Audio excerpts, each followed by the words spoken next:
dengan ulunar buku piwaraning bondo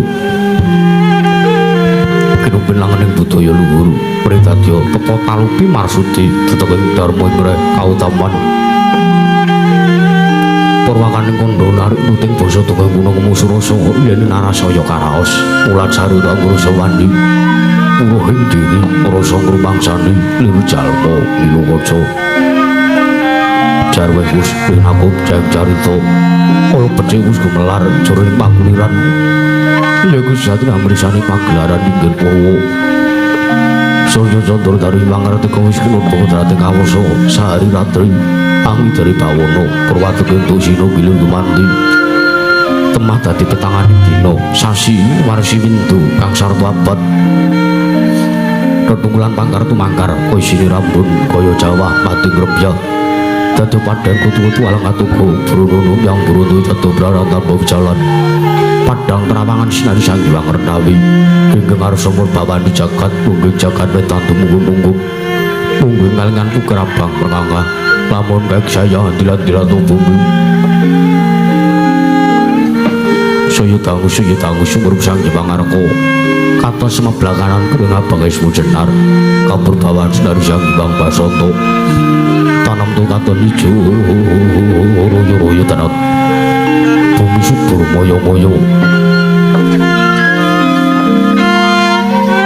bumi subur pasitan mawur satu katunan tumangkar kawurian dadi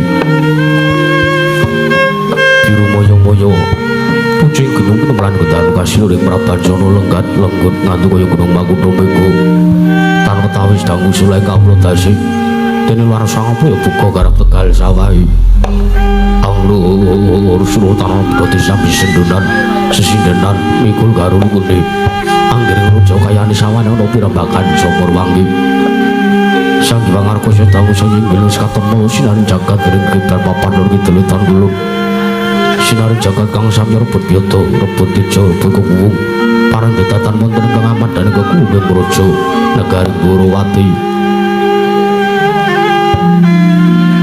yo negaring Dwaraka yo negaring Jenggol Manik apan jolo kinari pambukan kondo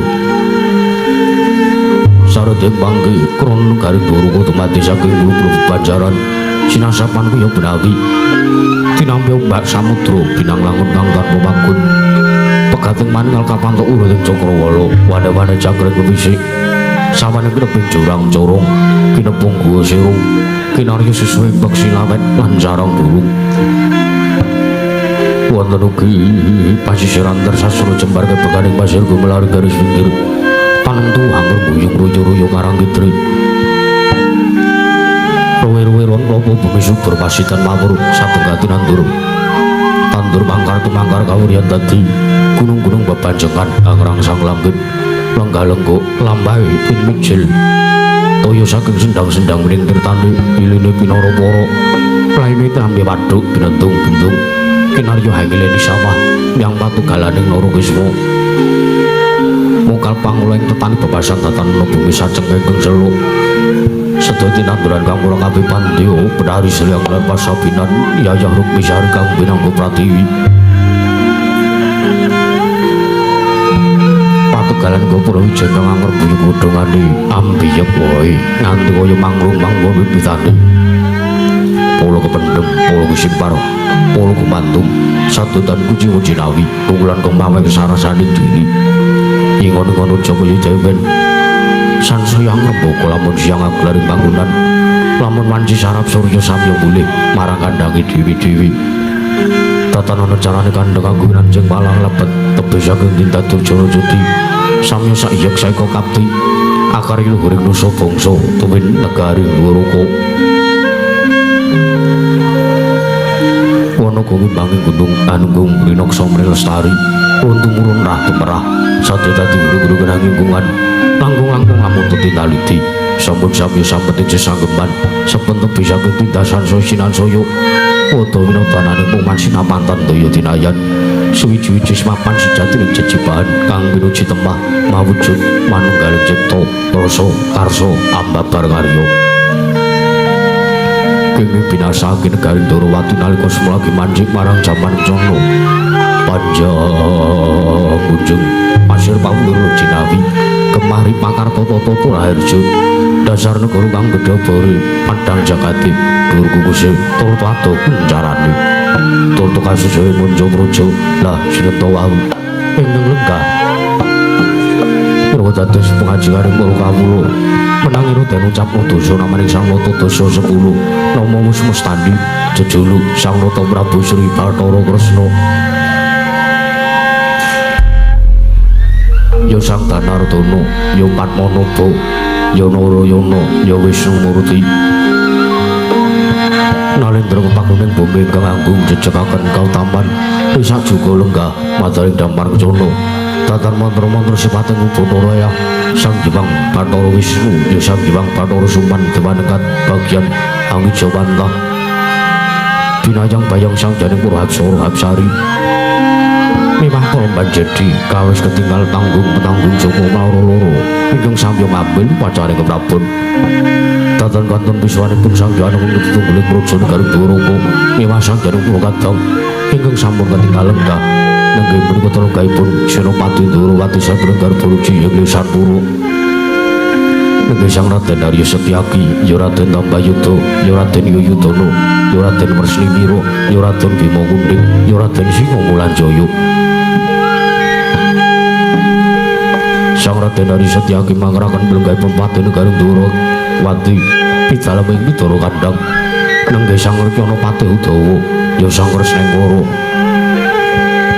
kayap sang Hyang para kawula mipah para wadyabala samyang gantung sipa jejel piyel rapet pepet pipit prasasat apa pandengkul datan poselo lampun sakandhang para sipa ing jaya bludak gendera ronde umbul-umbul kekiter ngendanu jaya monde mangsa labuh payung megar menti jamur barat ing mangsa rendheng tumbang ngrangapa jati ngareng mangsa katiga parantinggal pidhem jinem madaring pasewakan negaring Dwarawati Sang Nata Prabu Kresna nampi rawuhipun Sang Tapa Begawan Durna miwah ingkang Rama Sang Prabu Baladewa teng Mandura dadosaken kerja teng penggalih sigra murwani pangandikan dhateng kumang wijining Pandhawa Sang Prabu Kresna ingkang dereng kababaring lisan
yang panjrah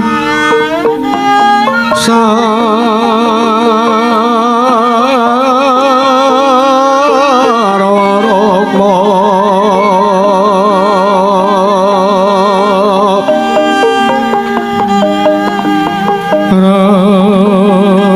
ranggeng manik nara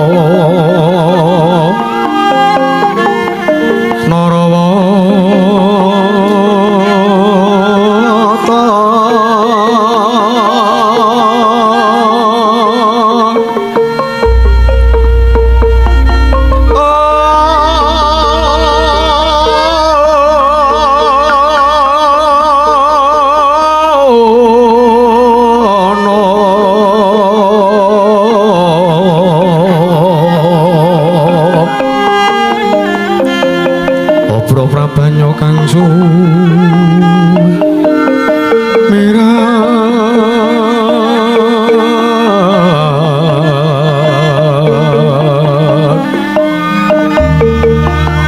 kenyareng teco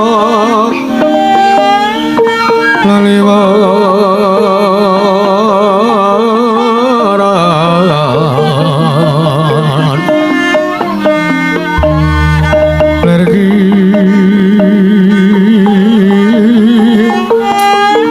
sisireng dadet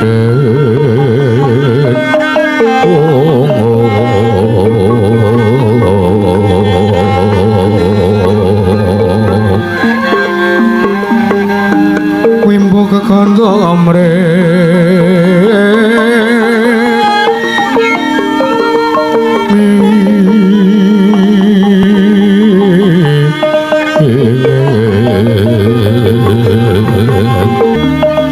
saparan mangambar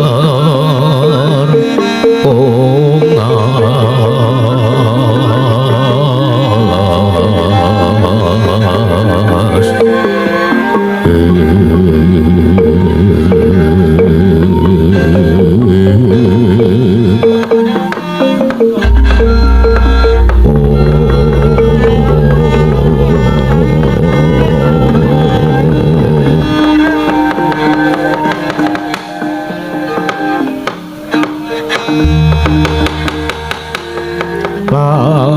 lamun sira anggakuru kaki amilya manungsa kang nyata ingkang becik martabate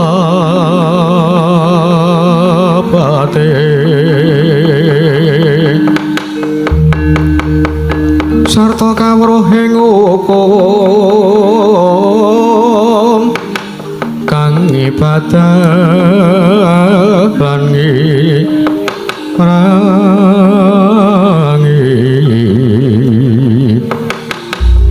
syukur oleh wong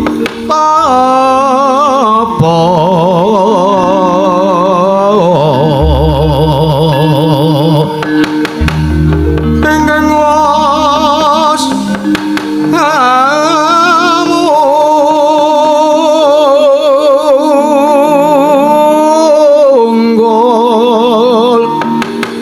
mikir pawehing liyan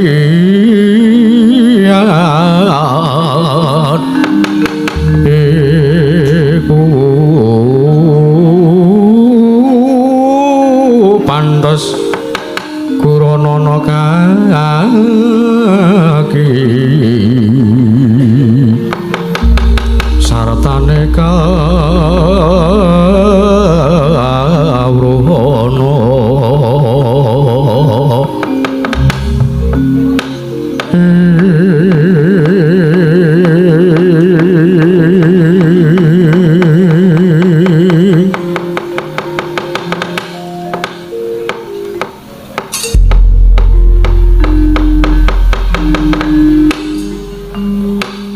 Sukmana mangadili nuwi ana sasmintaning ingsun jagat pung bawana langgeng sinunggi datanaprat ora mengko dhisik Kakang Patih Udawa. Kakang Patih Kresnenggara. Ayo dadake kaget pengerosi Kakang Patih Udawa dene sira sun wijana ngarsaning manira. Kakang Patih Udawa. Paunuk-unuk iki dewaji sembahan kula. Pengayoman kula wonten ing Madyapada mrapting dalahan. Sinuwun Prabu Sri Bathara Kresna. Paduka miji dumateng wiswanipun ingkang abdi pun Patih Udawa sinuwun. Ing jawi sanget watos sing manah pindurun salomba pinanjaring alun-alun. Kumitra caruk maras. Nanging sarwa wonten ngarsa paduka tebih saking raos kemarasan sinuwun dewaji sembahan kula. Kepareng kula cemedhung dawuh paduka. Paunuk-unuk iki. Marah manis sira pun Kakang Patih Udawa. Dadi badal wakiling sun pranata-tata rakiting kaprajan negara Dwaraka marata diatur kelawan manjeraning sun. Samendang aja nganti ngarempin Kakang Patih Udawa. Menawi paduka ndang tata rakiting kaprajan negari Dwarawati tan tentu sadutan badhang uji wani. Para kawula sami sayek seka kaptiakon luhuring nusa bangsa tuwin negari Dwarawati. Mendhaipun para praja ingkang boten kendhat anggih tansah gegledhen lah kridane kaperang. Sawanji-wanji praja paduka katempuh marang muka sinuwun. Tartentu boten badhe anggep kunca paduka Gusti kula Sanata Sinuwun Prabu Ndorowati, Sinuwun Prabu Sri Bathara Kresna. Ingkang abdi kepatihan rembugan sampurna putung sumuga kabandhemna dewaji sembahan kula. Paunuk-unuk iki. Ya Kakang Patih Udawa. Gawe bumbung aturmu. Gawe bumbung tiang singsun teko jangkep kang dadi aturira. Ora lewat pakareng kang utama tindakna selawase urip Kakang Udawa. Iya sinuwun. Namung dereng lan sasampunipun kepareng kula ngaturaken sembah pangabekti kula kunjuk sandhap pada paduka Gusti kula Sanglata Sinuwun Prabu Sri Bathara Kresna. Ya Kakang Udawa tiba sepadha-padha. Ora lewat prayoga nanggon mulungguh. Ngadhep ana ngarsaning sun wektu dina iki ana ing Datarya Praja. Negara ing Dwarawati ning Pasewakan Agung iki Kakang Kresnenggara paunuk-unuk iki. Sampun boten kirang prayogi lenggah kawula anggen kula sowan wonten ngarsa paduka dewaji sembahan kula. Kadangipun Kakang Dimas Setyaki, Dimas Garbaruci. Ayo dadake penggali siadi dene sira injun timbali ngadhep ana ngarsaning pun Kakang padha kanthi raja sak praptamu Dimas Setyaki. Kula namit pasang kliman tabib. Dina bina kula dendhem awing tawang tuwang sinuwun Koko Prabu Sri Bathara Kresna.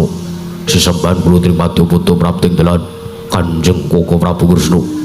Marang paduka miji dumateng wiswanipun ingkang rayeng Garbaruci pun Setyaki kepareng wilujeng. Boten pangelangan setunggal punapa Koko Prabu. Boten langkung kula ngaturaken sembah bekti kula kunjuk sungkem kula mugi katur wonten karsa paduka Kanjeng Koko Prabu Sri Bathara Kresna. Koko Prabu Ndorowati. Ya Dimas Setyaki. Ora pangestunipun Kakang wae tampan ana diatur bekti lan pun Kakang. Sampun kula pun diakoni jimat paripi. Dayana ing kasatusan Koko Prabu prayogan ulunggamu Setyaki sampun boten kirang prayogi. Lan tatanen barisaning para wadyabala ingkang padha gantung sibuk. Aja nganti ing padha saur manuk. Jeneng ingsun diambabarake tuanan Brahma wigati ning Pasewakan Dimas Setyaki. Ngestaken dawuh padukan Koko Prabu Sri Bathara Kresna kepareng ing samangke kula ledya anata gelaring para sepuh piwak gelaring para wadyabala ingkang sami gantung sepuh Koko Prabu Kresna kawula nun iki. Nun mangke Bapa nemban Durna Bapa penembaning Sukalima damel kaget tias manahipun ingkang putra punata Ndorowati pun Sri Bathara Kresna. Anggen jengandika rawuh wonten praja negari Ndorowati sengkan datan pepupuyan menawi alit utusan gandhe sak kembaran agengipun utusan siswa saking pertapaning Sukalima malah teka dinten sak mangke jengandika rawuh wonten praja negari Ndorowati angandi kelawan rawuhipun Koko Prabu Baladewa kadang kuling Mandura Bapa Pandurna. Mugi kepareng ingkang putra ngaturaken pudya pangastawa tuwin pambagya raharja mugi tansah kunjuk wonten ngarsa jengandika Bapa Pandurna Bapa Remban Sukalima. Lasira bertapa wala-wala. Kamanaka kula kabret kandel bututing selikur kula nggih kirana Prabu. Sampun kepareng kula dipun timbali wonten ngarsa paduka Prabu Sri Bathara Kresna dinten sak menika wonten ing Datalaya Praja Negaring Dwaraka. Wonten Praja Negaring Ndorowati kanthi kawontenan ingkang sanget bombong kang tanpa upama. Jriyatanipun prasasat kadedene manahipun ingkang bapa menika kadedene kecukurkan Wukir Sari. Kelepaning Samudra Madu manahipun ingkang bapa ing Sukalima. dinten sakmenika kula katampi sowan kula kanthi prayogi dipun sugata kanthi kawentar bombong tias manahipun ingkang bapa ing Sukalima nggih. Mboten langkung salam taklimipun ingkang bapa muja tansah katur kunjung wonten ngarsa paduka anak Prabu Sri Bathara Kresna, anak Prabu Ndrawati. Inggih sampun ingkang putra tampi akarya bombong tias manahipun ingkang putra Ndrawati pun Sri Bathara Kresna bubu remban. Mboten langkung kasekecakna lenggah paduka sing ngandika bapa mantur wonten ing negari Dwaraka menika. Oh, sampun mboten kirang prayogi nggih anak Prabu Sri Bathara Kresna. Mewah Koko Prabu Baladewa ingkang rayi ngaturaken budya pangesta lan mewah sungkem kula mugi tansah kunjuk wonten ngarsa paduka Kanjeng Koko Prabu Baladewa, Koko Prabu Balarama. Jagat pangestu Ngrawayah Bathara Jagat Patindra Jaladewaku. Yaya kadangipun Kakang Dimas Yayi Prabu Sri Bathara Kresna pun kakang sawane ana ing negara Ndrawati ditanggepi kanthi becik, ditanggepi kanthi prayoga lan nengsemke ati mbungahke pikir. Ning atase pun kakang iki lagi wae setahun kepungkur, wis ana setahun pun kakang ora sowan ning Prajanegara Ndrawati. Teka wektu dina iki pun kakang sowan ning Prajanegara Ndrawati biyo. Lah keteka kanan negara Ndrawati dadi ngedapi-dapi kaya ngene Yayi. Kanan negara Ndrawati nadan to lagi wae wektu setahun kepungkur pun kakang sowan ana ing negara Ndrawati. Ning kanan negara Ndrawati endahe kaya ngene, eloke kaya ngene. Inggih Koko Prabu, guyub rukune para kawula bandol ngrompol nyawiji manunggal tetunggalan dadi siji. Nggone nyengkuyung Yayi Prabu Kresna madeg nalindra negara Ndrawati lan sangka patrap ingkang becik laku ingkang utama ingkang ditindakake dening Yayi Prabu Kresna iki tansah gawe bombong penggalipun Kakang. Biyo pun Kakang melu mongkok, pun Kakang melu bombong. Wonten siadi kadangipun Kakang Yayi Prabu Kresna duweni negara ingkang apike kaya ngene, eloke kaya ngene kanane. Besok kapan bagepun Kakang bisa nata kaprajanegara ing Mandura bisa dadi kaya ngene kanane pun Kakang kepengin banget Yayi. Inggih Koko Prabu. Tartentu menika sedaya menika menawi mboten saking bandul krompol guyub rukunipun sangya para kawula anggenipun nggadahi rasa andarbeni dumateng pangarep ugi nggadahi rasa andarbeni dumateng para kawula. Tartentu ing sakmangke badhe mujudaken negari ingkang ayem tata titi tentrem majinamatan daya dinayan. Iya Yayi Prabu yo pudya pangasta wis tak tampa ora liwat pangestunipun Kakang bae tampanono sartane salam taklimipun Kakang muga katur ana ngersane Yayi Prabu Kresna, Yayi Prabu Ndrawati. Inggih Koko Prabu sampun kula tampi karya Cundaka Panglingga Murdha amawa ana kabagyaning gesangipun ingkang layi ing Ndrawati. Mboten langkung kasekecakna lenggajeng andika Kanjeng Koko Prabu Baladewa wonten mraja negari ing Ndrawati menika Koko Prabu Balarama. Ya Dimas Yayi Prabu kaya wis ora kurang prayoga praptanipun Kakang ning Prajanegara Ndrawati terus samengko iki. Yayi Prabu Kresna nyuwun mangapunten Bapa Remban sewu-sewu kelapatanipun ingkang putrapun Sri Bathara Kresna tadah wadana. Nyuwun mangapunten hamba bilih kula sak mangke kanggep mawantun nyupeksa nglawan paduka jeng andika Bapa Remban Durna ing Sukalima kaliyan Koko Prabu Baladewa. Saestu ingkang putra nyuwun pangapunten ing sadèrèngipun kula nyuwun lumebar ing samudra pangaksami. Jernyatanipun kaget penggalipun ingkang putra ing Ndrawati sareng kula tampi rawuhipun Bapa Remban Durna ingkang janur gunung Kadingaren. Mila saking menika mblebetipun keparengaken ingkang abdi Ndrawati nedya nyuwun mriksa saha nungsung mawarta menggah menapa ta wigatosipun. Menawi sakmangke kepareng tumunten kawedhara ing kathah nanging menawi wadi tumraping para kadang sentana miwah kawula negaring Dwaraka Bapa Remban awi kula dherekaken apan caturnetra manjing wonten ing kedaton kaliyan ingkang putra punata Ndrawati Bapa Remban Durna. Wah lole sama lole kandang bluguduk manyar-manyar gamanaga kula kaprit kandel bututing Srikara inggih Anak Prabu inggih. Nuwun sewu Anak Prabu Kresna. Gandeng sowan kula wonten Prajanegari Ndrawati menika nganti kaliyan ingkang Ngraka. Menika minangka cagak tuwapipun ingkang Bapa ing Sukalima. Anggen kula ing sakmangke badhe ngaturaken salah satunggiling wigati.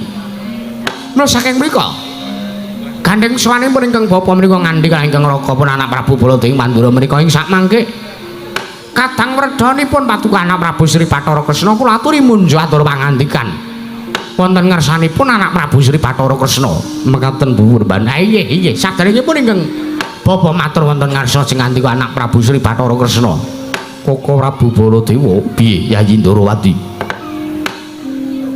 Kula nyuwun sewu saderengipun sing ngandika dipun kanthi rawuh wonten Praja Negari Ndarawati dening Bu Brahmandurna wonten wigatos menapa Koko Prabu Weladala. Mengari matur kok pun Kakang dadakon sambutan bareng teng Yayi. Nyuwun sewu Koko Prabu inggih. Limrahipun menika mekaten. Jernyatanipun sing ngandika menika ingkang dados cagat tuwak Negari Ndarawati ugi ingkang dados pangombyong rawuhipun Bapa Brahmandurna. Oh ngono inggih Koko Prabu ya. Ingkang sepisan sowanipun Kakang iki amakili kelawan pangandikane Yayi Prabu Duryudana ing negara Ngastina. Jalaran dina sak mengku banget nggone mbutuhake kelawan pun Kakang ing Mandura. Merga iki mengku sing bakal ndaturake kelawan Siadi ana sambung rapete magepokan kelawan lakone Siadi Yayi Prabu Kresna ing Ndarawati. Jalan ingkang dibutuhake dening Yayi Prabu Duryudana iki ora liya gethok gandeng jenenge kelawan Yayi Prabu Kresna. Kula kang saka kuwi pun Kakang nggone matur iki ingkang sepisan ngaturake salam taklim sartane sungkem Yayi Prabu Duryudana ngersani Yayi Prabu Kresna. Inggih Koko Prabu kula tampi katuraken wangsul wonten ngarsanipun Yayi Prabu Duryudana. Ya Yayi monggo pun Kakang kang bakal matur. Lah banjur ingkang angka loro babakan wigati apa ingkang bakal pun Kakang ngaturake utawa babakan wigati apa ingkang banget dibutuhake dening Yayi Prabu Duryudana kuwi dudu kok wewenangipun Kakang. Babakan wigati utawa sesambutan ingkang bakal diaturake dening Yayi Prabu Duryudana kuwi dudu bab perkaranipun Kakang. Merga nuwun sewu eneng kene pun Kakang iki dikanthi sawanipun Kakang ning Prajanegara Ndarawati iki dikanthi karo sesepuh kami tuwaning Prajanegara Ngastina. Pun Kakang sawana ning kene iki dikanthi dening pujangga negara Ngastina nujung negara Ngastina ya kuwi ora liya mung Bapa Brahmandurna ing Sukalima. Mula kang saka kuwi ingkang luwih mangerteni sarta ingkang luwih priksa babakan apa ingkang kepengin diaturake Yayi Prabu Duryudana kanthi lidah sinambung ya kuwi Bu Brahmandurna tak pasrahke wonten ngarsa jeng ngandika Bu Brahmandurna. Oh lole kula niku rekane kula niku mau matur merga kula niku sedina niki pun kesel lho. Jeng ngandika mriku sayah menapa Bu Brahmandurna. Oh nyeran mboten ngertos gawean kula to nggih. Kula dinten iki wau ngusungisan. Jane niku Brahmana kok trima ngusungi bareng-bareng kados ngoten niku. Wah, karang nggih sampean kok nggih. Pemasukan teng Pertapan Sukalima menika nembe seret. Pun kula banyoni bola-bali nggih tesih seret mawon. Kula niku ngantos bingung kados pundi anggen kula badhe. Wah, nguripi siswa-siswa kula menika. Oh, ngaten nggih. Lajeng wigatosipun Yayi Prabu Duryudana menika sinten ingkang badhe ngaturaken? Nggih menawi sing ngandika kestu kula aturi panjenengan mawon ingkang ngaturaken. Menawi sing ngandika nyuwun supados kula ingkang matur ngersanipun anak Prabu Kresna ingkang rayi menika nggih sakiat-kiat kula badhe matur anak Prabu. Oh nggih kula supanggaken Bu Purban. Nggih. Oh nuwun sewu saderengipun anak Prabu Kresna. Sami anggen kula badhe matur wonten ngersanipun anak Prabu Ndarawati. Mboten dados menapa Bu Purban. Nggih. Ingkang sepisan leres ingkang sampun dipun ngendikaken dening ingkang Raka inggih anak Prabu Baladewa. Sowan kula sepisan wonten mriki tuwi kamilujengan paduka anak Prabu Sri Bathara Kresna miwah kawula negari ing Ndarawati. Inggih. Dungkap ingkang angka kalih wigatos ingkang kepengin dipun tanjaken dening ingkang Bapa binandunging Karna binetamba pakul sinambiwara. Pawarta ngendikaken, pawarta nyanjangaken, ngondangaken bilih dinten sak menika wonten Praja Negari Ndarawati mboten sanes kejawi amung jeng andika anak Prabu Sri Bathara Kresna menika sampun wonten setunggal candra rikalenggan sak menika kabar ingkang kula tampi lho menika nggih. Sing andika menika mupu putra, sing andika menika ngangkat salah satunggaling putra. Putra angkat junjung. Putra angkat inggih menika pun ingkang kula tampi kabaripun menika Endang lara temon. Nuwun sewu Bapa Nemban lakar kaleresan mekaten. Sampun wonten setunggal candra menika kula nedya kula sampun amupu anak. Nanging kok sanes Endang lara temon menika sanes. Nanging Endang lara temon. Nggih niku. Wong kula niku dikirimi fotone. Endang lara temon menika glowing sanget. Endang lara temon menika kula sing ning atase kula menika tiyang sepuh, kula menika saged kesengsem kalian elakipun endahipun pasuryanipun Endang lara teman menika. Inggih Bapa Nemban lakar kaleresan mekaten. Wekdal sak menika Endang lara teman nggih anak kula sampun cumandhuk wonten Praja Negaring Darawati. Kamangka Endang lara teman menika wanita ingkang nedeng dungkap dewasa. Inggih kula paham kok, Nger. Kula menika mangertosi. Kula menika pitados. Sing jeneng wanita mekaten sing jeneng wanita mono menawi nedeng dungkap dewasa kamangka bocahe ayu pasemone mbranyak menika ngibaratipun kembang ingkang nedeng mekar-mekaripun. Nggih satemah kathah sakathahing kembang ingkang nedya kepengin nyecep dumateng Endang lara teman anu kembang menika kala wau. Inggih Bapa Nemban mekaten. Nggih lajeng ingkang dados wigatosipun sambung rapetipun jeneng andika nanjaken babagan anak kula pun Endang lara temon menika menapa? Menika ngaten. Nuwun sewu anak Prabu, nuwun sewu sataringipun kula nyuwun pangapunten. Kula niki jancane ajeng matur kalih panjenengan menika kula niku rumangsa isin, kula menika rumangsa pekewa. Jarang wonten mriki menika lenggah ingkang raka. Mboten dados menapa Remban kula aturi paring dawuh kemawon. Ngaten.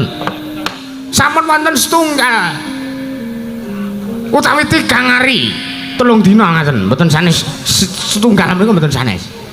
Sampun wonten 3 hari utawi 3 dinten rikalenggan menika putu kula pun Lesmana Mandraguna Kumara menika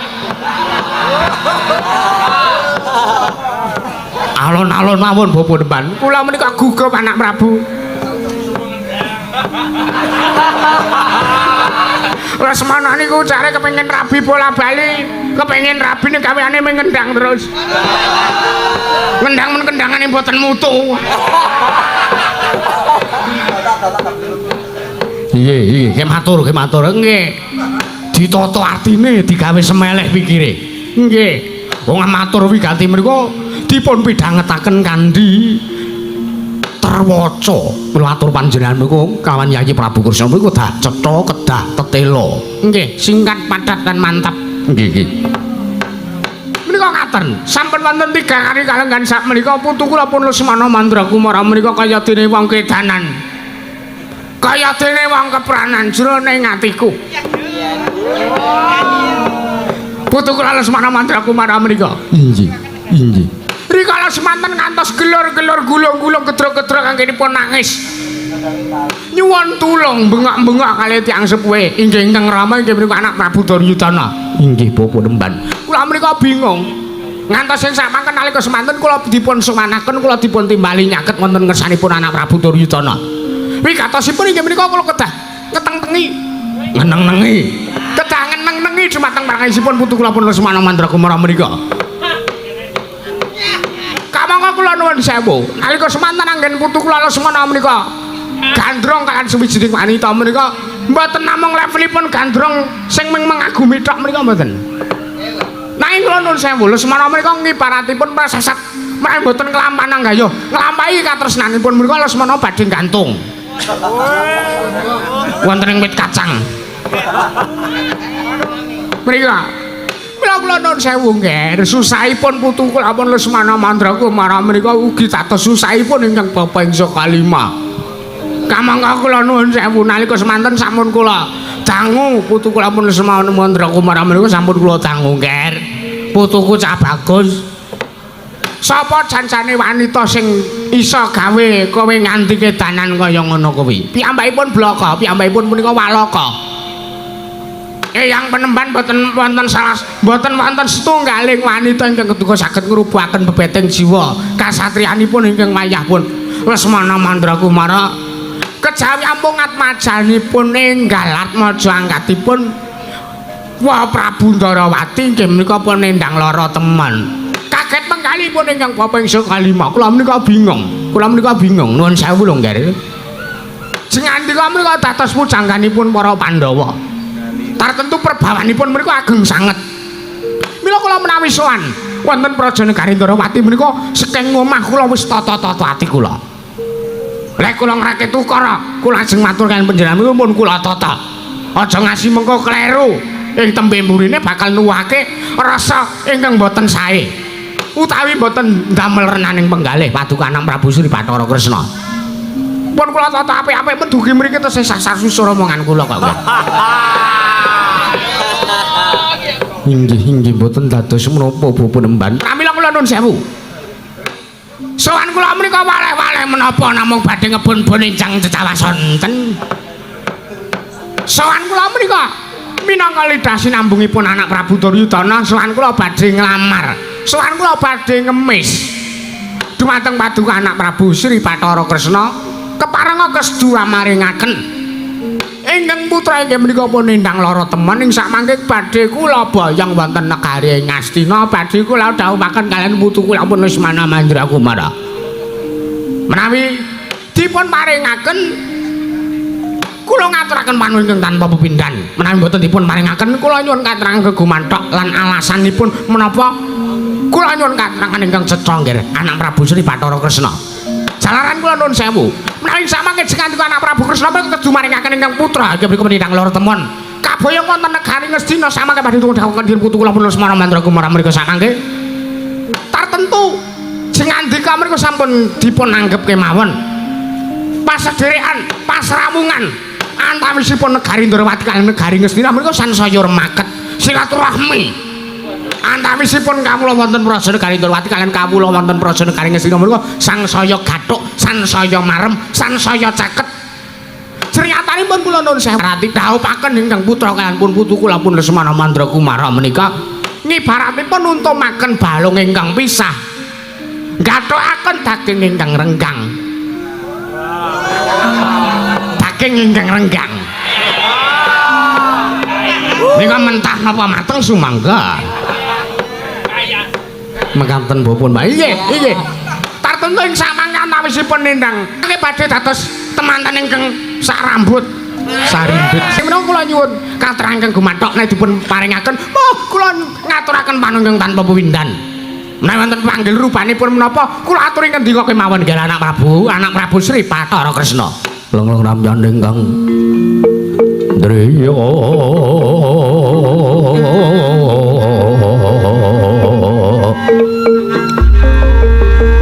Leriwang Candra katawangan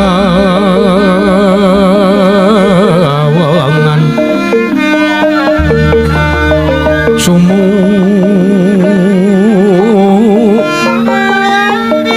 katu ridan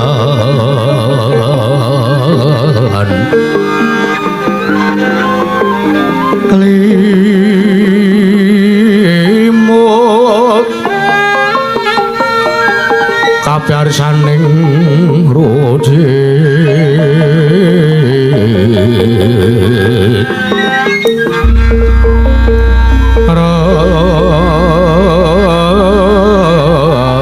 remeng triyoma nawo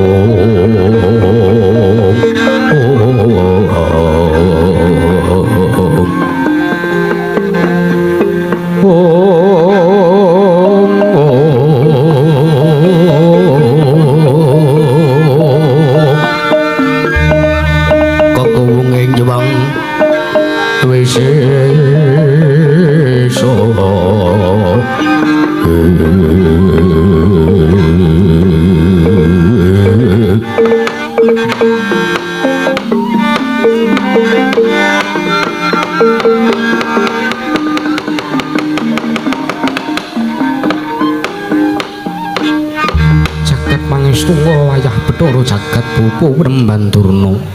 Kula nyuwun sewu ingkang sepisan ngaturaken matur sembah nuwun ingkang tanpa pepindhan wondene paduka Bapa Remban Durna miwah Kaka Prabu Baladewa sampun kestu rawuh wonten ing mriki. Nggih, kula ampun beto gula teh. Nggih. Lajeng ananggepi dhumateng ngatur pangandikanipun Bapa Remban Durna babakan anak kula pun nindang lara temon ing sak mangke badhe dipun dhaupaken dening anak kula ing Ngastina mboten sanes kejawi namung inggih menika pun Lesmana Mandra Kumara Bapa Remban kula nuwun sewu. Ing sak mangke salah satunggiling putra calon temanten kakung miwah calon temanten putri ingkang sampun dipun pacangaken dening tiyang sepuhipun tartentu ing sak mangke badhe wonten rembag ingkang badhe dipun lajengaken antawisipun calon temanten kakung miwah putri. Ah menika badhe dipun pacangaken kadosipun utawi kajengipun samangke tukar cincin menapa-napa kadang ngaten. Inggih Bapa Remban Durna. Nggih. Nanging kula nuwun sewu lho Bapa Remban. Anak kula pun nindang lara temon menika lak dereng nate sumerep kelawan anak kula pun Lesmana Mandra Kumara. Tartentu ing sak mangke Lesmana Mandra Kumara ugi dereng nate sumerep kalian anak kula pun nindang lara temon. Oh lak nek menika sampun. Wah, putu kula Lesmana Mandra Kumara menika sampun sumerep dhumateng pasuryanipun inggih menika ingkang putra penindang lara temon. Lumantar pasumenan nalika semanten kula ugi sisih anggen kula matur lho anak Prabu kula nuwun sewu dereng rampit anggen kula matur kula wau. Inggih kados pundi? Kula atu yang nglajengaken anak kula pun Lesmana Mandra Kumara menika nalikanipun malam jemuah. Menika nendra nggih, menika nendra menendra bar tabuh 6 menika sampun nendra, sampun sare putu kula Lesmana Mandra Kumara menika sampun sare. Jalaran saya anggenipun mancing kalian pados kodhok. Mekaten Bapa Remban nggih. Sangka kesele sangka sayahe tumuli putu kula Lesmana Mandra Kumara menika turu sore. Lah piyambakipun menika nyumpena pinanggih kalian nindang lara temon. Piyambakipun menika nyumpena dipun ladosi dening ingkang putra inggih menika pun nindang lara temon. Ngendikanipun mawi gaya helikopter mekaten.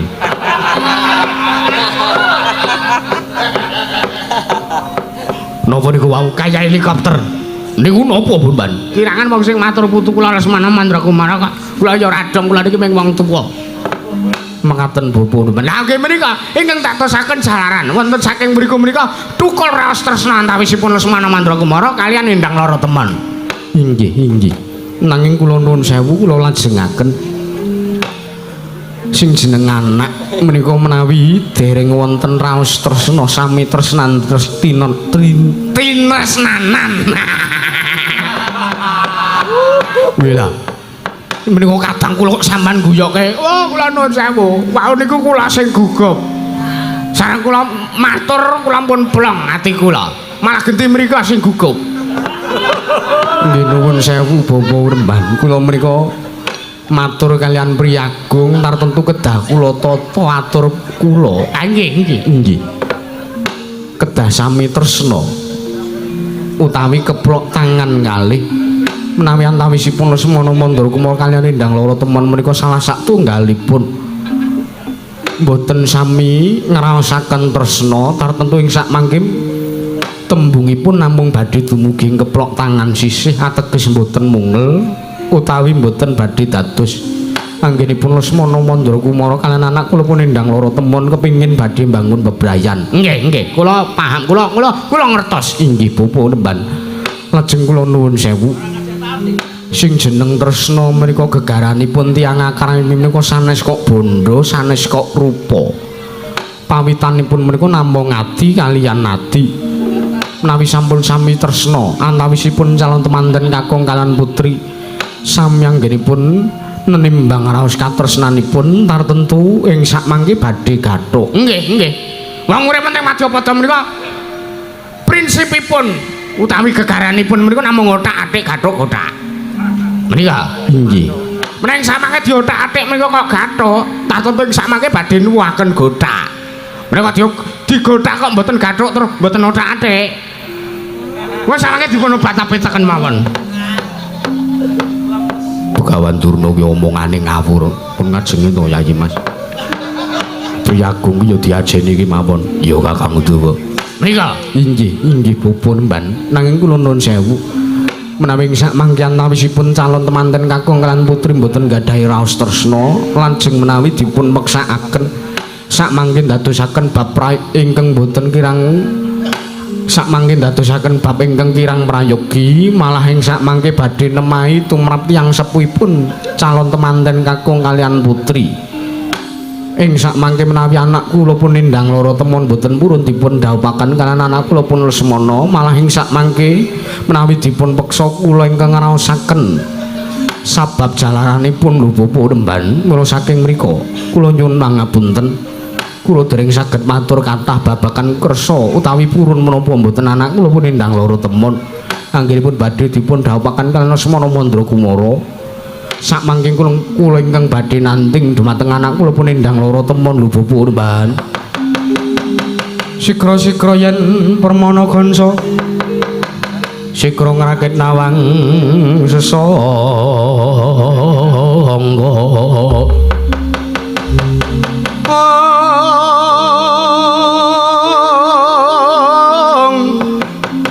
Nalindra mbok marwa sing sangkatri gumulung katri gumulung mangrompak ing wadya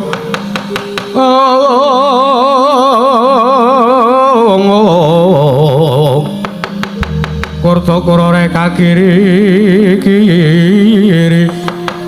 ro nanggana magawe kelari rawang-wang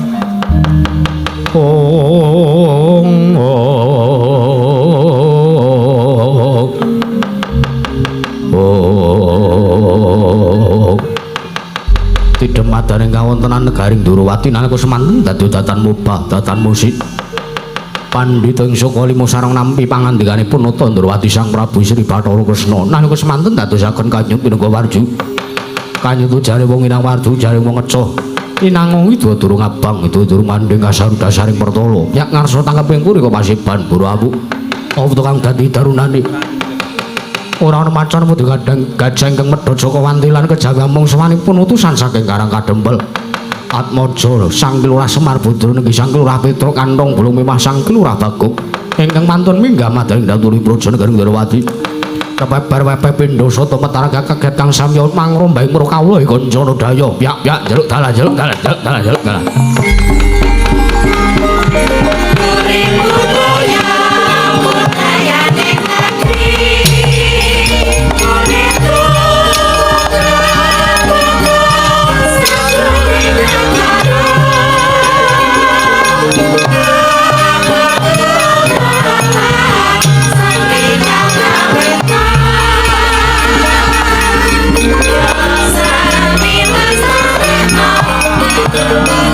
Thank you.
Senowati cakat kinari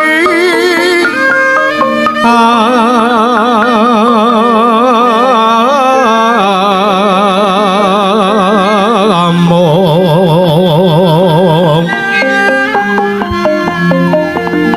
mbak lumembak ombak ing samudra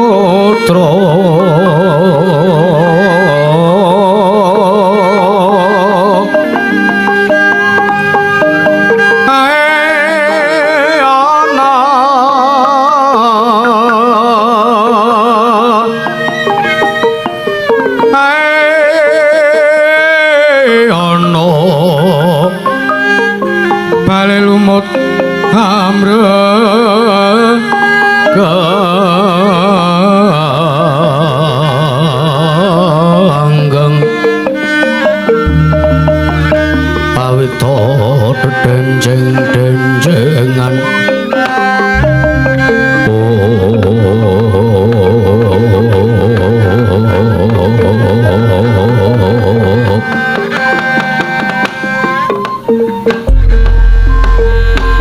Nimangsuk mono mangat diri luwih ana sasmintan ingsun jagat ung bawana langgeng sinunggita tanawrat Bupo Nemban Durna wonten timbalan anak Prabu dereng ngantos paripurna anggen kula matur wonten ngarsa paduka jengandika Bupo Nemban Durna ing Sukalima dumadakan babak anglayani jujulan usuli menika praptanipun Manakawan Bupo Nemban lole nuwun sewu anak Prabu nuwun sewu mboten kateges kula menika ngilang-ilangi raos mat paduk Raskor matkul wonten ngarsa paduka anak Prabu Sri Bathara Kresna menika babar pisan mboten nanging kula nuwun sewu menika pasewakan agung.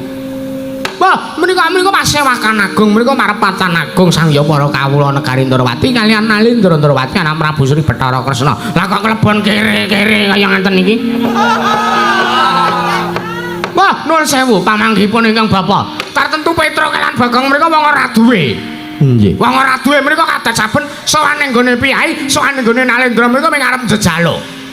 Mula saking mrika menawi ndaraturipun ingkang Bapak pun gek paringi nyepuluh gek kan minggat. Mangke rumiyin Bapak badhe kula dangu. Sowanipun Panakawan Petruk lan Bagong menika. Nggih, kula semanggaken anak Prabu. Petruk kan rong bolong sawise asu kang dadi napas asat kang dadi riwi padha kanthi slamet sak pratamu Panakawan Petruk kan rong bolong nona amit pasang kali mantabe ati nembehna ing ila duni dumawah ing tawang tuwang linepatno ing tolak manu sinuwun kepareng paduka sinuwun Prabu Sri Bathara Kresna nimbali dumateng ingkang abdi ing kapetrukan pun Petruk kan rong bolong kepareng wilujeng pisowan kula mboten manggalangan setunggal punapa kepareng kula ngaturaken sembah bekti kula kunjuk saandhap foto paduka Gusti kula sinuwun Prabu Sri Bathara Kresna. Iya Petruk. Tak tampa bektimu ora liwat pangestu tampanono ya Petruk. Nggih sinuwun, sampun kula pundhak karya jimat paripe ndayana ing kasantosan sinuwun. Ora liwat prayoga nunggon mulungga. Nggih, sampun mboten kirang prayogi. Panakawan Bagong padha kanthi slamet tekamu Panakawan. Sindane pargae Pak Dalang. Panakawan Bagong. Gong. Iki timbali kok ora? Timbali. Aku iki maca komentar live streaming wayangan mambengi terus aku. Ngopo Sinden kan pargae Pak Dalang. Apik tenan ya komentare. Ya mung komenanmu iku. Aku wis timbali to. Heeh, timbali sinuwun Kresna ket mau. Oh nggih, sinuwun monggo kula dherekaken neng ndi. Lho, nimbali kula padha kanthi slamet tekamu Panakawan. Oh nggih, wilujeng sinuwun bekti kula kunjuk. Iya. Pangestuku tampanana Bagong. Nggih, sampun kula pundhak karya jimat paripe payugana. Sampun mboten kirang prayogi. Panakawan Petruk padha kanthi slamet tekamu Panakawan. Nggih Bapak Remban. Heeh. Slamet tekamu wilujeng mboten manggalangan setunggal menapa bekti kula kunjuk. Petruk pangestuku tampanana ya Panakawan. Nggih. Sampun kula pundhia karo jimat paripe ndaring kasantosan. Prayogakno Sampun mboten kirang prayogi. wah Panakawan Bagong padha slamet kamu ora urus Gong, timbali piyayi agung nimbali ngelokke aku kere kok trima aku luwung lungguh kene lah ngopo? ayo Stotro negara ngendi wae kanggo ketekan Begawan Durna Ha. wis ora arep apik kedadiane Wis ora kena ngono kuwi kok ya iki dibagekke iki kowe iki dibagekke kanthi apik ya saurana sing apik. mah sagendakan iki mah Lho. Ora jane kowe ngopo ta ning perkara apa karo Begawan Durna? awake dhewe lagi wae teko mah lho Tru Piye? Begawan Durna kuwi omongane kok wis atos ning ati coba to ya bener awake dhewe iki mung drajating batur awake dhewe iki mung Panakawan ning awake dhewe iki wong kere Tru Lah jane iya. ayo ane kali sengen kuwi wis awake dhewe kene iki wis ora usah diblakake nang kene wong iki nang ngarepe kalayak ramae Ah.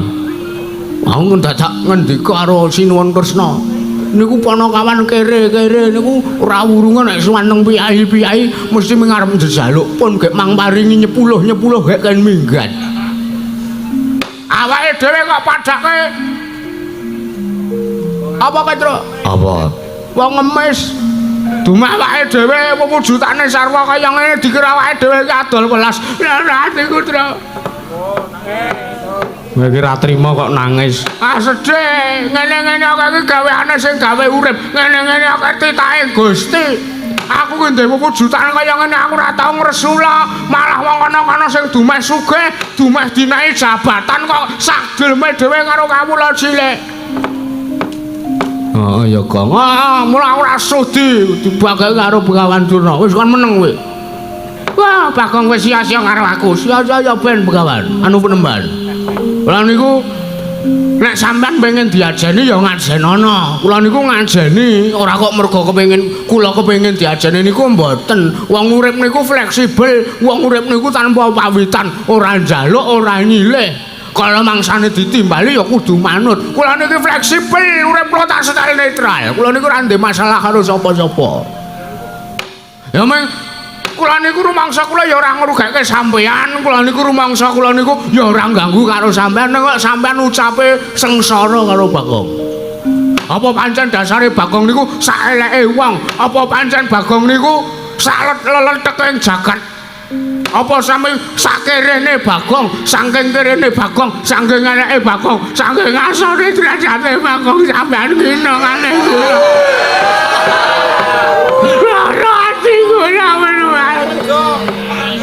ora wurung ngomeng gember kok padake yo bayangno aku ki nek ngomong ki RT ning desaku ki RT tekan kene ngomong dipadake wong kene kon ngeki 10.000 kek kon minggat ya apa nasi Wis meneng.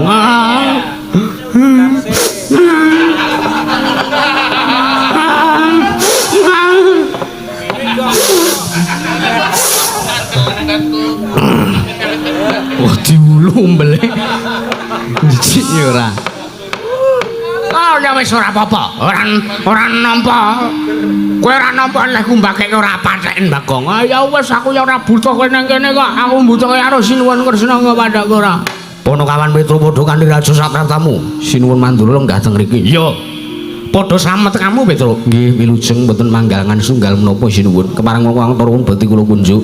Tak tampa pangestuku tanpa nono. Nggih, kula sampun kula pundi nggo jimat paripe ndayoning kasantosan. Prayogakno sampun mboten kirang prayogi. wong edan Bagong padha Raja Satratamu wong edan Bagong padha slamet kamu Lho, nek wong iki mangkelke ati to, Petro? Gong, timbali Sinuwun Mandura. iki saya atos suarane iki Tru saya mah aku ngladeni wong-wongan atos iki aku ki sampean mrene iki golek ketentreman aku sampean mrene iki ngrem-remke penggale negara Ndrawati iki cerak segara iki mau karo wis mancing sithik ta aku mau aku munggah Datulaya kok dionekke wong edan mau dionekke wong kere dionekke wong edan apa aku ki tau edan apa piye apa ya ora ketang dhisik aku ditinggal yangku aku rada kentir cenan aku dhisik ora urung untutane ming masa lalu ora terus tenane aku ki Mbak ya aku ki isih lumayan menungsa lho, Tru. Mbak ya dipagake sing apik. Ya wis kuwi lah. Mbageke wong siji kok le ngadi-adi. Wong bagus dhewe sak donya Bagong padha slamet kamu. Wong bagus dhewe sak donya padha slamet kamu, Bagong. Gong, Wis timbali apik-apik ngono kok. pokoke tau weruh aku kaya Jeffrey Nicole apa piye? Aku kok le ngece timen ngerti rupaku elek kaya ngene. Mbok ya sing sedeng-sedengan wae. Aku ki ora bagus, aku ki ya elek ning kok. Ah iya. Mbageke kok le ngelulu sajae ngadi-adi. Wila ya wis kono kawan Bagong padha slamet kamu. Wilujeng sinuwun bekti kula kunjuk tak tampa. Pangestuku tampan ana. Nggih, sampun kula pundi, Bagong. Wonten dawuh. Sowan Alendra kuwi kena-kena wae. Nggih. Nanging prayogane yo nganggo unggah-ungguh. Nggih, sawangen kakangmu Petruk. Sowan Yayi Prabu Kresna ki nganggo busana kejawen komplit kaya ngono kuwi, mergo sowan ing kraton. Nggih. Sowan ratu ki ya kudu laku dodok kudu nyembah. Kuwi unggah-ungguhe Petruk ngaturke bekti, dibagekke matur kanthi jangkep, ora kelong, ora cicir, ora sisip mature. Nggih, sinuwun. Nanging aku nyawang dapuranmu kok mangkel. Mangkel sebabe napa? Bedakno to, sawangen kakangmu Petruk iki sowan nganggo busana kejawen. Aku sowan ratu nganggo kathok cekak kaya ngono kuwi. Mongko gedhe bol nggon burine. Mongko sendalmu wis samoh kaya ngono kuwi. Dijiki disawang wong akeh. Kadang kula niku enten ngaten iki, kula niku diblangkon memen sesak. Ukuran 54 niku nggene anak kula e. Mongko sirah kula ukurane 75. Sirah apa? Galon kuwi. Ah tenan Tru, surjanku ya wis mamra dipangan tikus. Pangan tikus wirok sing cangkeme amba-amba kae lho, Tru.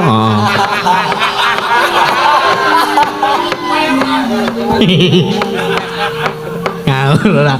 Nggih ngapunten sinuwun.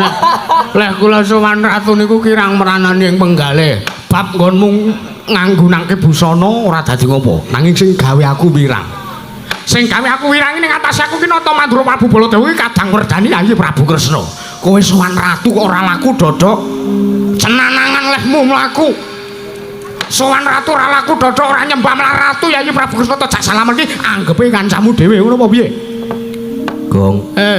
Sesukne kena melu sowan sinuwun sapa wae kena ning nganggo unggah-ungguh. Anggepmu aku ora nganggo unggah-ungguh apa piye? Lho. Kowe salaman karo sinuwun Kresna iki wis ora apik banget lho, Gong. Kesane didelok streaming ora apik banget lho iki. Iki dina iki wong ndelok cacahe wong 2300 ndelok lho, Gong. Nek ngerti leh kowe sowan ning negara Ndrawati mongko sinuwun Kresna kuwi ratu agung, kok tojak salaman. Anak kuwi ngene, Tru, tak kandhani. Piye? Aku salaman karo Kresna ki ya muga-muga ora dadi lara penggalih sinuwun Kresna. Merga kuwi mujudake keakraban antarane Bagong dan Narayana. Kowe iso muni akrab ki piye awake dhewe kawula cilik. Lho, justru merga kawula cilik sing nyoblas sinuwun Kresna iso dadi ratu. Lho. Heeh. Dadi nek sinuwun Kresna ora lara atine tak salaman, ora lara ati nek dijak salaman karo kawula cilik kaya aku ini teges piyambake panjenengane beliau kelingan nek jek iso duweni derajat pangkat ki mergo sing milih kawula cilik kaya aku karo kowe ngene iki. Oh, ngono ya. Heeh. Dadi sing kempor-kemporan ning kono iki kaki wong sing ora eling karo sing nyoblos, ming modal detrok. Mbasan dadi lali. Ha ya, Gong. Heeh. Wong ibarate pil kabeh kuwi nek lali dadi. Nek piyayi kaya sinuwun Mandura kae nek dadi lali. Wih lah, Saya ngina karo aku. Meneng-meneng wis. Gek matur, Tru. nggih ya. Nyun mangapunten sinuwun Kresna nek adi kula Bagong niku rada cerewet. Oh, takoni aku cerewet kok, Tru. Nggih. Ya ora dadi ngopo Petruk mata diage matur. Ana wigati apa sowanmu ning negara Ndrawati apa ana saka karep pribadi apa diutus dening wong atuamu ya Kakang Semar Badranaya. Sowan kula ingkang sepisan badhe ngaturaken tebasiti sekul binunteling ron klapa apurenta mbuli wonten lepat kula sinuwun. Saderengipun kula ngaturaken sembah bekti kula kunjuk lan kula ugi ngaturaken sungkemipun rama kula inggih menika Kyai Haji Semar Badranaya. Semar mundak pangkat. Wis menawa tegong junjung derajate wong tuwa ki apik banget. Wis kaya kono. Kula ngaturaken sungkemipun bojo kula inggih putra panjenengan inggih menika pun bojo kula Sang Dyah Ayu Prantawati. Iya Petruk tak tampa kabeh nggih. Ndung kapangka kalih sowan kula menika dipun utus dening Bapak Semar mboten saking karepan kula pribadi. Sowan kula menika dipun duta dening Bapak Semar kula dados duta Panglawung. Duta Panglawung, duta kongkonan Panglawung Rajawati. Sapa ingkang tekaning mati Petruk? Mboten sida. Duta utusan saking Karangkadempel. Bila rikala semanten Bapak Semar menika nuwun sewu kula tak crita riyin. Iya Petruk nggih. Nalikanipun setunggal Candra kapengker pas dina niki nalikane wayah jam 3 sore nalikane Bapak ajeng ngadan ngasar teng musala. Bapak niku nemu bocah lanang isih Joko niku nangis teng jero langgar. Lah bingung Bapak niku janjane anake sinten, Bapak niku bingung. Bapak mboten ngerti niku anake sinten, kok mara-mara enten musala pribadine Bapak. Bapak tumuli ndangu kan lare menika. Le, kowe anake sapa? Kowe omahmu saka ngendi? Bocah niku ditakoni ming gedhek. Lah banjur kowe saka ngendi eneng kene karo sapa sing ngeterke sapa sing ngancani kowe sapa lare niku nggih ming gedhek. Lah sareng lare niku dikanthi kali Bapak bubar salat ngasar Bapak ngejak bocah niku teng omah. Lah nek aku semanten ngepasi ibu-ibu PKK do latihan senam. Tumuli do nyambel bawang enten griya teng pendopo kula nika. Iya Petruk nggih. Nyambel bawang bocah niku kendhar, bocah niku gelem maem. Weh, nek madang edian mongko awake ming cilik ning porsine kaya wong sambatan. Kula ale Bagong niku anti mbaten, bocah ki apa bar ngecor apa kepiye ngono ya. Oleh madang ora sebaine. Iya sak banjure sak banjure mun menika. Sisan wonten mriku wonten kemalan ibu-ibu PKK sing do latihan senam menika. Lah saking mriku si Sandi Rembuk bocah niku ditakoni kali ibu-ibu, kali mbak-mbak. Ditakoni kowe anake sapa nggih ming gedhek. Ning sareng ngunjuk toya saking bapak, mbuh wedang teh niku ming disebul kali bapak, bocah niku terus iso omongan. Mbok bilih sudi mestani dateng kula mriku mboten gadahi jeneng. Awit kula menika prasasat kadidene nalikanipun semanten menika peninggal kula peteng tumuli kula wungu wonten sak lebeting langgar menika Kyai. Matur ngoten niku bocah. Bocah niku mboten duwe jeneng, bocah niku bocah lolo. Tumuli kali bapak sisan gawe bancaan. Bancakane mung ngangge turan sambel bawang, terus enten kulupan godhong kamplong. Mbok nek enten ngriki enten mboten kulupan godhong kamplong niku kula mboten dong. Godhong kamplong kuwi apa itu? Godhong kamplong menika godhong kates. Godhong pepaya nek cara Karangkadempel menika jenenge godhong kamplong. Mangkono Petruk nggih. Lah dibancaki kali bapak. Digebrake mong-monge dibancaki bocah niku dijenengi Bambang Senet. Rampung bapak ngujubke kenduri bancakan adi kula si Bambang Senet niku udan gembebrus. Udan terus campur bledek, campur angin. Lah ibu-ibu PKK mboten sida wangsul nginep teng omah. Monggo enten sing tesih kuliah niku jenenge Nisa.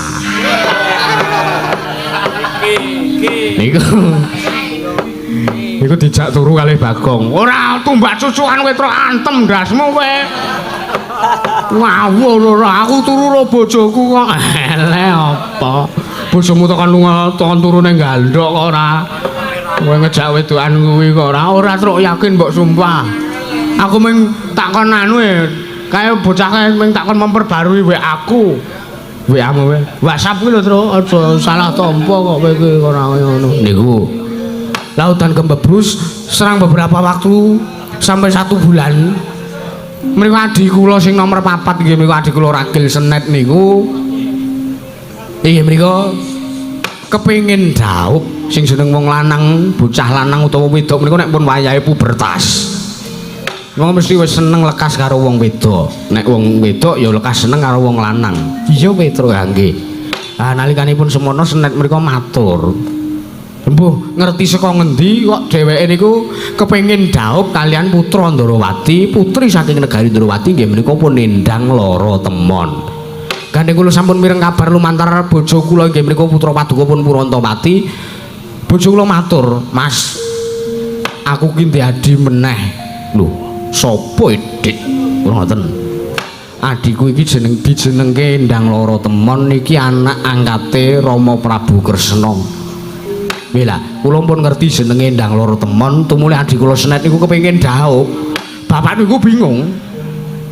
Oh, bapak niku seprana seprene anak telu niku rabi ragat dhewe. Kamangka nalika semanten bapak niku ngragati rabine Bagong mergo Bagong niku wong nganggur-nganggur tenan. Bagong niku mengkon derep mboten gelem kok. Bagong niku mengkon dudu teng ngarepan mboten gelem. Bagong niku sosiale elek. Bagong niku wong ora sawong karo tangga teparo. Direwangi adol sapi telu kalih poman setunggal. Lah niki bapak bingung meneh. Wong wis bar ngrabekke anak telu kok arep ngrabekke anak siji meneh. Apa ora cundel penggaline Kaki Semar? Monggo Semar niku derajate ming Panakawan, Semar niku ming derajate Batur. Cobane arep njaluk tulung karo Bendara sapa sing arep nulungi. Ning nuwun sewu mbok bilih mekatena mbok sing jeneng jodoh, siji pesti, loro jodoh, telu tibaning wahyu menika purbane Gusti ngakarya jagat kula pasrahaken dumateng Jengandika Sinuhun Prabu Kresna. Mbok bilih sak mangke kestu amaringaken dumateng ingkang putra. Inggih menika anakipun Bapak Semar nggih adik kula Bambang Senet. Ingkang putra pun Dewi utawi Endang Lara Temon menika kabayang wonten ing Karang Kadempel. Sak mangke badhe kula dhaupaken dipun dhaupaken kaliyan adik kula Bambang Senet menika Sinuhun Ndarawati.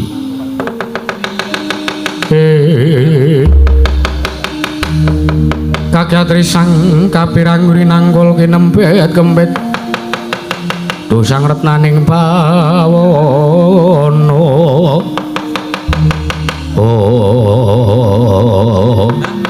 jagat pangestu ora wayah tur jagat Petro wonten dawuh sing gedhe pangapuramu yen to panjenenganing sun durung isa matur wektu dina iki. Lho sebabe mergo anane Begawan Durna ya bapa Wemban Durna nawuh ning Prajanagara Ndarawati ki uga kepengin boyong, kepengin nglamar kelawan anakku ya kuwi Endang Lara Temon. Lah salah. Niki Begawan Durna niki. Iya Petro. Ajeng dilamar didhawuhi kali sinten? Didhawuhake karo putra Ngastina ya kuwi Lesmana Mandrakumara. Lah. Nuwun sewu lho sinuwun. Piye Petro? Pengene sampean ngrabekke Kang Putra. Piye aku ora krungu. Mangene sampean ngrabekke Kang Putra pun Endang Lara Temon kalan Lesmana Mandrakumara mengki sampean getun. Lho, getun sebabe apa Petro? Lesmana niku tiyang koclok. Lesmana niku tiyang kendir. Mengki sampean getun nek ngrabekke Kang Putra kali Lesmana. Apa iya Petro? Oke, niku tenan niku.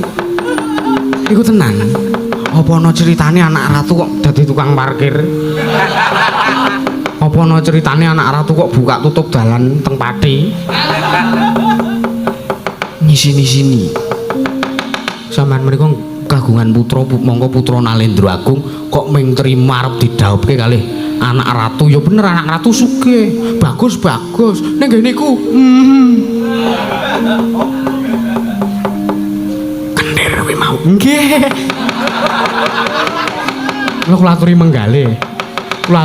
Sampun ngantos sampean mengki getun tembe wingkingipun lho sinuwun.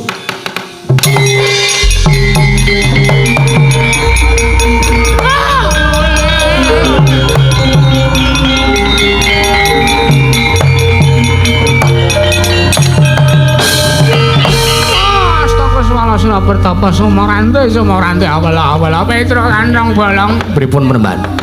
Wah banget kon mungias kelawan putu kula Semana Mandrakumara. Aku sumantekan kene iki perkara wigati iki rembuku antarane rembuke Begawan Durna karo anak Prabu Kresna. Kowe iki mung drajating batur, kowe iki mung Panakawan. Lah kok teko nyarumuwus kelawan rembuku Petro. Petro kandhang bolong. Kowe aja sak geleme dhewe. Semar ki mung wong kere, Semar ki mung elek wong elek nyolok mripat. Lah kok teko dadi ndek anak mong anake ming derajate batur diangkat anak karo Semar. Tekan negara Ndrawati kok arep didhauke karo Atmajane Yayi Prabu Kresna. Monggo Yayi Prabu Kresna kuwi ratu agung. Yayi Prabu Ndrawati ki ratu agung ora saben-saben wong iso mengku garwa karo Atmajane Yayi Prabu Kresna. Mula kowe tak jaluk kowe baliya. Tak jaluk kowe baliya gandeng suwanmu luwih dhisik. Aku nggonku bakal arep ngelamar kelawan Endang Loro Temon. Tak rabek karo anakku Lesmana Mandra Kumara kowe baliya. Kowe baliya ora sandadak ngarep-arep karo Endang Loro Temon. Oh, Petra kowe baliya. Kowe baliya ora sandadak arep ngelamar karo Endang Loro Temon. Kene iki sing arep rabi Endang Loro Temon karo putuku Lesmana Mandra Kumara. Ora kok Bambang Senet karo Endang Loro Temon. Kowe kena dikandhani apa ora, Petru? Kowe kena dikandhani apa ora? Wektu dina iki wis cetha terwaca, tanggale wis cetha. Anakku Endang Loro Temon bakal diboyong ning negara Ngastina didhaupe karo Lesmana Mandra Kumara. Sik, truk, hup. Ngapa iki, Gong? Mandhek sik piye? Kowe musuh Begawan Durna. Oke. Lah terus kowe, aku tak ngladeni Baladewa. Oke. Rene. Oke. Padake ngono kono kok adu bacot ngono. Aku tak uring-uringan karo kowe. Prabu Baladewa. Bagong kowe menungso ora tatanan kowe. Kakangmu Petruk Kandhana. Kakangmu Petruk Kandhana ben ora nyarungmu wis cawe-cawe perkarane wong Ngastina karo wong Ndrawati. Sik Mas. Nang kene iki sampean jejere apa tak takon? Sampeyan nang kene iki jejere apa sinipun? Aku jejere Dayok, aku Mara Dayok. Ana ngersane Yayi Prabu Kresna wigatiku arep mboyong Endang Loro Temon. Arep dirabeke karo arep tak rabeke karo anakku Lesmana Mandra Kumara. Alah mengkimpul. Nuwun sewu. Nyata Ndara Lesmana niku putra ratu. Ning nuwun sewu putra ratu goblok kentir kocel ngoten niku. Ora sageleme dhewe kowe ngias karo anakku Lesmana Mandra Kumara. Bakong. Kowe ngias karo putuku Lesmana Mandra Kumara ya kowe. Dirungake piyayake iki saru dinulu anak ratu toloke sageleme dhewe kaya ngono. Sik penemban. Mungsuhe sampean niku kula ora kok Bagong. Sakniki mun adu arep kali Petruk ya kudu nampa ature Petruk, kudu nampa rembuge Petruk. Petruk arep ngejawab ayo. Dudu nang kene pawening neter katigdayan. Saiki kula ngantenake sayembara kemawon. Saiki kula ngantenake sayembara mawon. Nyelawi mun mboten napa-napa. Kula nganake sayembara. Sapa sing iso nglangkahi kandhane Petruk Kandrong Bolong keduga bakal bisa mboyong lan Endang Loro Temon. Tadi. Sapa sing iso ngalahke kawan Begawan Durna keduga iso mboyong Endang Loro Temon. Sapa sing iso nglangkahi kandhane Utamandura Prabu Baladewa keduga iso mboyong Endang Loro Temon. Sapa sing iso nglangkahi kandhane Ndara Setyaki. Celeng kowe. Sing iso nglangkahi kandhane Bagong keduga iso mboyong Endang Loro Temon. Ayo metu njaba pita ayo. Sres temen iki papane ngeter kadigdayan Mas.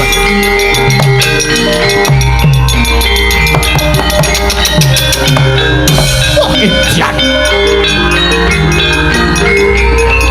Ayo metu njaba.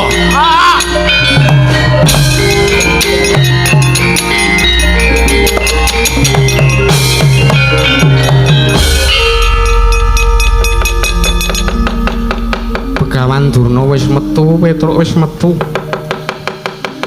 Koko Prabu Baladewa ya wis metu njaba. Kok isih begogoken ning kene urung metu ngopo, Bagong? Kula niku nek metu niku mboten kesusu. Kula mate tenan, kula resapi tenan. Oh ngono nggih. Wong nyambut gawe niku alon-alon mawon, mengke ndak terporsir tenagane. Dijaga fisike, dijaga mute. Dijaga suasana hatine. Ngono nggih. Lho banjur kakangmu kae, kakang kula mbok ben teng jaba dar budambikan mbok sasake. Kula teng mriki niku mung ngaturke Petruk. Oh ngono nggih. Njur mengko nek ora entuk gawe lehmu arep mboyong kelawan anakku piye? Aku nggih pun wangsul. Lho, kowe arep bali? Nggih, ning nyuwun sangune. Lho, piye to iki kok ketrucut saiki to iki? Pun bareng pun. Wah, kena ora dinahi kok ora. Ya sing ati-ati nggih. Parang nggih sinuwun. Iya, Bagong ati-ati. Pareng terus iki. Ngati-ati Bagong. Pareng Batu Udawa. Ngati-ati Bagong. Nggih. Bagong. Non. Sing ngati-ati. Alah, tak kira arep menehi. Bagong, wonten dawuh. Dompetmu kecer. Oh, nggih, siap. Wah, iki engko nek digawa mbane, rekoso iki. Mongko niki isine BPKB. Lho kok dekek dompet dompet canggih. Ana duwite ora? Nggih enten. Pira? Manut sing ajeng ngenehi kok kula niki. Baik. Pareng nggih sinuwun. Iya, Bagong, iya nggih. Ora entuk-entukan.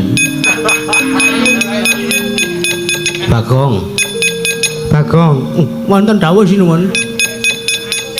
Aku ki srawung kowe iki wis mataun-taun. Ah, nggih, pripun? Aku srawung kowe wis mataun-taun nek kowe lara awakmu, kowe lara penggalihmu, aku ora ikhlas. Kemarengipun sing ati-ati nek temandang. Alah mung telek ora pun. Mon, ora sanjuluki kula mleh. Ngene kok kaya ngono ora. Setyaki Wonten dawuh. Marata maju aku atur pangandikan karo Syadi. Wis tak dawuh.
Wonten dawuh Kowo Prabu. Marata maju. Kados pundi? Janjane aku ki arep maringi karo Pak Petruk karo Bagong. Nggih. Ning rasaku kok jiguh perkewuh. Sababipun Jurone sesasi iki kowe ora urung tak bayar. kula nggih mumpun. Kula niku nggih ngenten-teni iki. Anak kula men direwangi mboten mangan Ya wis sing baku. Bab perkara panca bakah ingkang padha dilakoni dening Begawan Durna Koko Prabu Baladéwa dene Petruk lan Bagong tak masrahke lawan Siadi. kepareng batu kados pundi? Kakang Udawa Wonten dawuh bubarno kang padha sebo jenenge Sunadya Kundur Kedaton nono wis laken dawuh kuwang nyuwun pamit madal wasilan sing ati-ati aja kowe bocah cilik Kakang Udawa. Purna katiring pananggilan Arsu Sang Nata Kundur Kedaton jog saking Dampar Joko kinapit gambaran gading kadharaken Sang Jaring Burung Panjedi manggung tanggung Joko Paloro ingkang samya ngambil upacara keprabon kawis saking Mandura Tindanya Sang Sri Narana telamun katinon saking Mandrawa kumebyar candri kadya Sang Hyang Surya.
Bye.